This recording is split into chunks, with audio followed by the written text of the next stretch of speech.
Hello friends, ഞാൻ പയർ തോരനല്ല പുഴുങ്ങിയത് തേങ്ങ പുരട്ടുന്ന കാണിച്ചുതരാം. ഇത് കുതിർത്ത് വേവിച്ച് വെച്ചാണ്. നമ്മുടെ നാടൻ പയർ, വൻപയറില്ലേ, നാട്ടിലൊക്കെ കിട്ടുന്നത്, അതാണ്.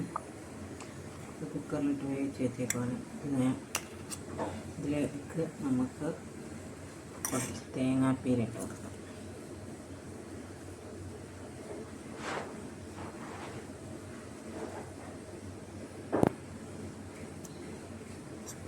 ഇതിൻ്റെ ആവശ്യത്തിന് ഇട്ട് കൊടുക്കുക.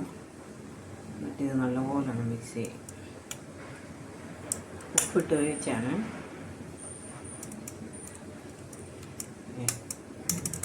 നല്ലതാണ്, ശരീരത്തിന് നല്ല ഹെൽത്തിയാണ്. ഈ പയറൊക്കെ പുഴുങ്ങിത്തിന് നമ്മുടെ ഏറ്റവും ഗുണമുള്ളതാണ്. ചുമ്മാതെ നമുക്കിങ്ങനെ ബ്രേക്ക്ഫാസ്റ്റായിട്ടൊക്കെ കഴിക്കാറുണ്ട്.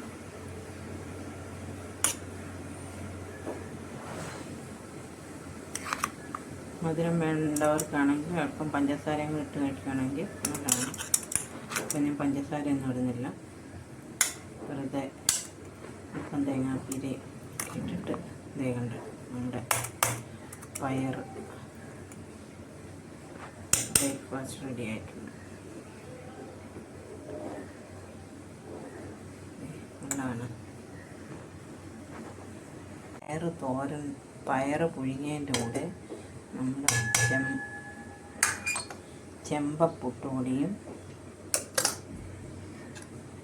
ഈ പയർ കൂടി ഇട്ടൊന്ന് പിടിച്ചാൽ എന്താ ടേസ്റ്റാണെന്നറിയാം.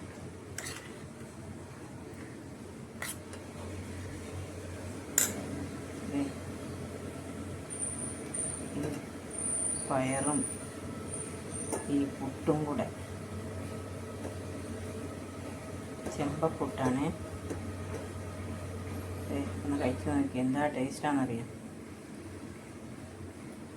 അപ്പം ശരി, നിങ്ങളും ട്രൈ ചെയ്ത് നോക്കുക. Okay, by.